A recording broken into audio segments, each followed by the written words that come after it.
damos la bienvenida al sociólogo Marco Zalamea, catedrático universitario y analista político, con quien estuvimos la última vez hasta el cierre, cuando teníamos tendencias totalmente marcadas sobre las elecciones de Cuenca, que simplemente han sido confirmadas el domingo acá. Vuelve hoy Marco Zalamea para realizar un análisis de la situación política actual, coyuntural de Ecuador, siempre compleja. Hay una situación a nivel nacional que se configura en un verdadero enfrentamiento campal ya entre correístas y morenistas, y una situación local también que tiene que ver con la organización de los gobiernos locales que de manera sorpresiva para grandes mayorías, no para todos, resultaron elegidos en ciudades como Cuenca. Bienvenido, sociólogo Zalamea. Vamos con el tema nacional, en donde el país se debate también, como lo hacen los legisladores, sobre una situación que, sin hacer el juego al correísmo con intenciones desestabilizadoras, que aparentemente sí existen, tampoco dejar en la impunidad otras denuncias más sobre corrupción que tienen asidero. Gracias, Gustavo. Un saludo a la audiencia de Ondas Azuayas. Bueno, lo que existe en este momento pues es una radicalización del enfrentamiento político que venía dándose ya entre correístas y morenistas. Creo que al principio hubo una suerte de guerra fría. Hoy estamos ya ante una guerra totalmente abierta, frontal, directa, entre el expresidente Correa y el actual presidente Moreno. Presidente Moreno pues que acusa de una vulnerabilidad cada vez mayor, sobre todo después de la denuncia de los famosos Inland Papers, que le involucran aparentemente, ¿no es cierto?, eso tendrá que investigarse a profundidad y de manera objetiva, en la posibilidad pues de haber hecho a su favor algunos bienes o recursos en condiciones irregulares. Entonces esta es una situación a la que no hay como dar la espalda.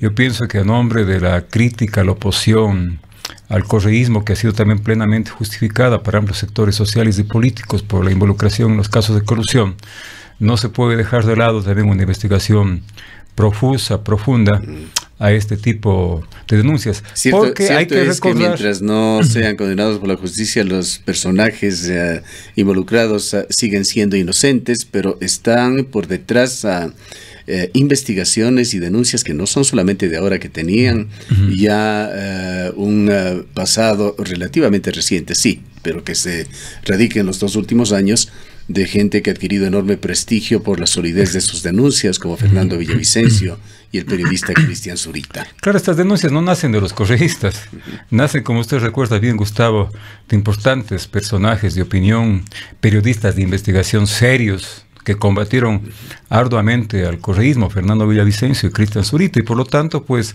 sus investigaciones y sus conclusiones tienen un máximo de credibilidad, ¿no? Por lo menos para despertar sospechas y dudas que tienen que estar esclarecidas a través de una investigación. Para que se abra en él o los organismos que sean pertinentes investigaciones serias, independientes sobre este tema. No? Tiene que ser además de 2 tipos. Una investigación que está en el marco de la fiscalización política que corresponde a la Asamblea Nacional. Esa es parte precisamente de sus funciones. Entonces no se puede dejar de lado, pues, no es cierto, que la Asamblea fiscalice el escándalo provocado hace días por la presidenta de la Asamblea. Denota que se está actuando bajo la lógica del mismo comportamiento correísta. Claro, ¿qué se pretendía antes y qué se hizo en el correísmo? Hacer de la Asamblea simplemente un instrumento al servicio del gobierno, del Ejecutivo. Y parece que esa lógica no ha cambiado, porque la conversación, ¿no es cierto?, grabada en una suerte de espionaje, entre comillas, y denunciado como tal por la presidenta de la Asamblea, lo que permite es esclarecer que se estaba fraguando, ¿no es cierto?, una suerte de acuerdo, negociación de urgencia, a eso llamaba la presidenta de la Asamblea, justamente en la conversación con María Paula Romo, para que los socialcristianos, a los que se refieren en un lenguaje soez, pues no voten como ellos querían. Es decir, o más bien al revés, que voten inhabilitando la posibilidad de que la Asamblea abra un proceso de investigación al presidente de la República. Es decir, impidiendo, por lo tanto, la labor fiscalizadora de la Asamblea. Y por eso mismo, pues el día de ayer el CAL acaba de aprobar de manera unánime una investigación a esta conducta, a este comportamiento de la presidenta de la Asamblea. Ese es el un lado de la investigación. El otro lado, sin duda, tiene que ser independiente y sobre el cual hay que hacer un seguimiento, pues viene por el lado de la Fiscalía, ¿no?, y los órganos judiciales correspondientes. Entonces yo creo que hay antecedentes, hay secreto a voces de que hay cosas que no están bien. Hay, usted sabe, un funcionario como Santiago Cuesta también, un personaje pues cuestionado, por lo menos que genera sombras de dudas en algunas actuaciones, y que también estuvo al servicio del expresidente Correa. Recordemos que el propio presidente Moreno, si bien no cometió una ilegalidad, fue denunciado en su momento por actitudes no tan éticas. 2 conferencias que dio en la empresa municipal Etapa, pues supuestamente de motivación, pero que en el fondo no fue sino un conjunto de chistes, cachos que contaba, tuvieron, lo cierto, como pago una factura de $10,000 cada una de las conferencias o charlas, ¿no? Entonces, vea usted cómo se dilapidaban también recursos en esa época de la empresa municipal, ¿no? Ahora, ¿cómo asumir estos temas para los ciudadanos en general, para los medios de comunicación que tenemos que informar, para los analistas que tienen que digerirlo? Esta especie de maniqueísmo con el cual se presenta este caso en el país, en el cual aparentemente la confirmación de los INAH Papers podría significar una especie de absolución al correísmo. Bueno, claro, el involucramiento de Moreno sin duda que vuelve a relegitimar de alguna manera, ¿no? Y acrecentar la popularidad venida menos del expresidente Correa, ¿no? Porque también le embarra, pues. Porque el discurso de Moreno para ganar legitimidad, para consolidarla y potenciarla, era precisamente la retórica del combate a la corrupción, que se quedó en eso, fundamentalmente en retórica. Ya sobre esa base venía siendo cuestionado el presidente Moreno, porque si no se ha recuperado un solo centavo. Se habla de crear comisiones, se crea una secretaría anticorrupción, etc. Pero si no, eso no ha ido acompañado realmente ya de resultados reales en ese combate. Y si encima, como elemento adicional, se le involucra al presidente en un supuesto caso de corrupción, entonces la credibilidad presidencial baja mucho más. Y yo creo que mientras más baja la credibilidad del presidente, pues la cosecha de esta factura de pérdida de credibilidad la está cobrando precisamente a su favor el expresidente Correa. Y no solamente por el tema de corrupción. Recordemos que Correa siempre habló de que Moreno se entregó desde la perspectiva de él, reivindicándose como de izquierda, lo cual no es cierto, pero le acusó a Moreno de derechizarse y de entregarse al Fondo Monetario, al neoliberalismo, a los grupos de poder. Claro, el acuerdo que se logra recientemente con el Fondo Monetario Internacional, de alguna manera entonces terminaría, ¿no es cierto?, ante la opinión pública y sobre todo ante el correísmo, dándole la razón al presidente Correa, de que efectivamente eso está pasando. Por eso mismo es que ya en los resultados electorales nosotros podemos ver de que el correísmo no está muerto, o sea, sigue vivo, débil pero vivo al fin, con 2 importantes éxitos electorales de la provincia del Pichincha, cuya prefectura gana, y también pasa igual en la provincia del Manabí. Más bien, quien veo que está en vías de extinción es el morenismo. Cuando acabe el presidente Moreno, se lo hace al final de su periodo o antes, porque todo puede pasar, el morenismo simplemente desaparecerá. Compartíamos algunas cifras con nuestro invitado previo, el abogado Roque Ordóñez, concejal del Cantón Cuenca por las listas 5 del correísmo, y tomando como un parámetro, como un termómetro más bien, la elección de alcaldes en el país, que es un dato muy importante en cualquier país. Se tiene que la votación fue en 21,8% para el socialcristianismo, 9,9% para Creo, 9,4% para las listas 1, 7,2%.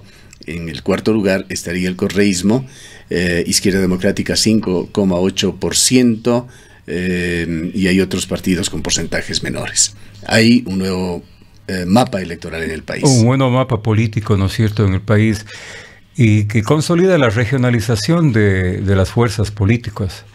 El socialcristianismo, que no obstante superna en la provincia del Oro, por ejemplo, que es significativa, y también achicó su región, claro, el cristianismo, a pesar de la elevación de los porcentajes. Claro, pero sigue siendo una fuerza política regional, es decir, una fuerza política de la costa. Al contrario, en el caso de la sierra, los triunfos electorales, por ejemplo, de Pachacuti, en provincias como Cotopaxi, como Tungurahua, la propia provincia de la Suay. En términos evolutivos, Pachacuti tiene quizá el resultado más interesante. Claro. De los partidos y movimientos. Así es, sin duda. Y eso le consolida como una fuerza importante, en cambio, en la sierra. Pero también sigue siendo una fuerza política regional. ¿Qué quedarían como fuerzas políticas nacionales? De alguna manera, el correísmo, pues con su triunfo contundente en la prefectura del Pichincha, en la provincia del Manabí y otros cantones de la costa y la sierra, se proyectaría que sigue siendo una fuerza debilitada ciertamente, pero una fuerza política nacional, ¿no? Yo hace un momento decía, el morenismo no tiene futuro.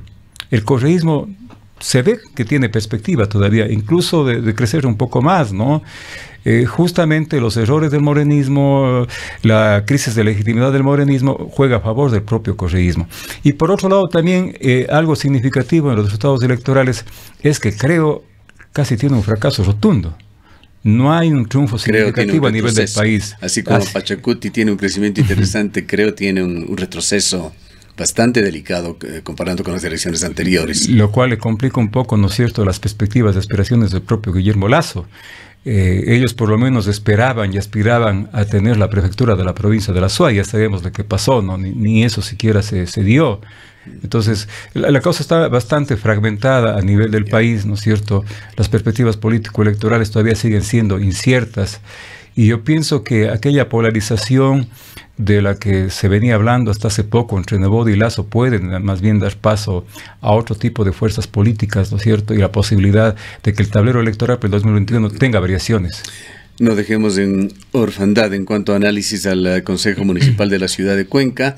Se le ha escuchado ya en distintos foros al alcalde elegido Pedro Palacios. Algo más se conoce sobre su personalidad e ideas, y él va a encontrarse con un Consejo Municipal en el cual tiene 2 concejales de su propio movimiento. Estarán 4 del Movimiento Igualdad, 4 de Renace, 3 de las listas 5 de el correísmo, 2 de Participa, es decir, un consejo municipal variopinto. Así es. Permítame unos segundos, Gustavo, quizás para terminar lo de lo nacional. He escuchado a María Paula Romo y otros voceros del gobierno de que quieren ellos plantear el tema, ¿no es cierto?, de la apertura a la investigación al presidente como un tema, digamos, de desestabilización. Me parece que es la misma cantaleta y la misma muletilla que usaba el correísmo. Siempre vería el bucaramismo. Exactamente, es propio del discurso político social, ¿no es cierto? El tema del golpe blando, recuerda de Correa usted, la paranoia política de que todo el mundo quería desestabilizarle y perseguirle, ¿no? Entonces, como además tienen el mismo origen, no son de la misma fuente, entonces eso no debe tener credibilidad. Es un sofisma de que cuestionar al poder y en estos temas tan delicados es intentar desestabilizarlo, ¿no? No es así necesariamente. Cuando más bien debería ser la respuesta con argumentos. Si tienen el tiempo para hacerlo ante el Poder Judicial, ante la Fiscalía en primera instancia, pues de desvanecer. Entonces... Pero eso no lleva a desconocer de que el correísmo sí intenta desestabilizar a Moreno.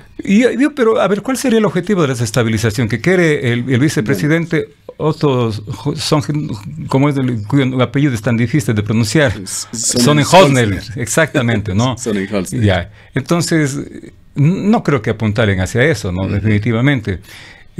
Bueno, el llamado que hacía el correísmo ayer era que el único legítimo a tomar el poder en estos momentos sería Jorge Glass. Eso se decía en las redes sociales. Bueno, está bien que lo digan como propaganda política, pero sabemos que institucionalmente y legalmente eso no es posible, ¿no es cierto? Por eso no creo que el objetivo sea... Digamos, yo creo, perdóneme, no estamos aquí para escuchar mis criterios, sino los suyos, pero me da la impresión, y perdone que dé una opinión en este sentido, de que existe esa intención de desestabilizar, pero de que evidentemente no tiene la fuerza para hacerlo. Así es. Es que eso quisiera, no lo van a hacer.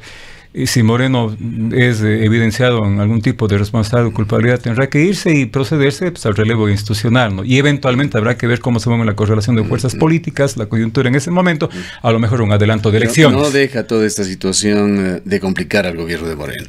Claro, sin duda. Lo que pasa aquí sí hay, obviamente, una crisis de gobernabilidad. Moreno es un gobierno débil, ¿no? Y esa debilidad juega en su contra, precisamente. Eso para terminar con lo de lo nacional. Ajá. Vayamos brevísimamente sobre el Consejo Municipal. Sobre el tema municipal, yo sí quisiera, no obstante, ¿no es cierto?, lo meritorio del triunfo de las primeras autoridades del Cantón Cuenca y de la provincia de la Suay, hacer notar una cosa, ¿no?, de que también un tema de la legitimidad de quienes han resultado elegidos, sí es un tema a tomar en cuenta, porque el 28% de Pedro Palacios significa, más o menos redondeando, pues que 3 de cada 10 votaron por él y 7 no lo han hecho. Igual más o menos redondeando en el caso de la prefectura, lo cual significa entonces que para consolidar, ¿no es cierto?, las posibilidades de una buena capacidad de gobierno, lo que conceptualmente se llama la gobernabilidad, es necesario acuerdos políticos, mucho más en el caso del Consejo Municipal, por esa dispersión que existe, ¿no? Y aún más, se trata de un consejo municipal integrado por concejales que tienen mucha menos legitimidad. El concejal que más alta votación tiene alcanza el 17% de la votación, ¿no? Es decir, ni siquiera 2 de cada 10. Y el último concejal entra con apenas el 8%. Si redondeando apenas, diríamos, 1 de cada 10 votaron por él. Entonces, hay poca representatividad social y política. Entonces, eso también llama a que sean concejales, ¿no es cierto?, que actúen con absoluta responsabilidad, con desprendimiento de sus intereses particulares, personales, y que piensen efectivamente en los objetivos macros, son los objetivos de la ciudad. Sus camisetas políticas dejen de lado, claro, y se pongan todos a trabajar por los intereses de la ciudad. Es un reto a que se genere un proceso de maduración política que ha estado muy venido a menos, ¿no? Sobre todo dando la oportunidad a un personaje político que trae una imagen fresca, ¿no es cierto?, y que ha expresado pues importantes ideas transformadoras, innovadoras. Hay que darle la oportunidad y el beneficio de la duda, sobre todo en los primeros meses. La prefectura tendría una lectura ligeramente diferente. Bueno, en el caso de la prefectura, pues usted sabe que el Consejo Provincial está integrado por los alcaldes, exactamente, ¿no? Sin embargo, yo quiero aquí, para terminar, establecer dos lógicas. El reto de Yacu, cuyo mérito es absolutamente transitorio, logró romper los esquemas, ¿no es cierto?, y también todas las encuestas, es cómo trasladar él, ¿no es cierto?, su gestión desde una lógica de contrapoder. Él creció en el contrapoder, en la crítica, en el cuestionamiento, en la interpelación al poder, en la resistencia al poder. Ahora le toca, ¿no es cierto?, estar justamente en un espacio, dirigiendo un espacio de poder, ¿no?, del espacio institucional de poder del Estado que él siempre cuestionó y al cual siempre se enfrentó. Entonces esa es otra lógica. El asunto es que tenga la sagacidad, ¿no es cierto?, política suficiente para entender eso, pues, y tener otra lógica, porque eventualmente incluso puede ser que desde el poder a él le toque ahora recibir protestas, movilizaciones o resistencias en su contra, ¿no es cierto?, porque es una autoridad. Y en el caso de Pedro Palacio, pues quizás habría que ver por alguna cosa que él dijo, ¿no?, de que él pretendería trasladar un poco la lógica empresarial, privada, al mundo del municipio, lo cual también hay que tomarlo con pinzas, ¿no es cierto?, porque una cosa es la lógica del mundo empresarial privado, otra cosa el mundo de lo público, y en este caso de lo público estatal, ¿no? No se puede mover por las mismas lógicas. Pedro Palacios, con todo lo nuevo que representa, trae por las mismas razones muchas inquietudes que tendrán que irse dilucidando con el tiempo para saber verdaderamente qué alcalde tenemos. Claro, digamos, es una suerte de sugerencia justamente para coadyuvar a que ellos tengan un buen ejercicio de gobernabilidad, pues, y que incluso su propia legitimidad, de la que hablamos hace un momento, se consolide, ojalá se afiance, ¿no?, porque todo eso va a beneficiar justamente a las expectativas de cuencanos y cuencanas, y en el caso de la provincia, de azuayos y azuayas. Gracias por su presencia. Han escuchado al sociólogo Marcos Alamea, catedrático universitario.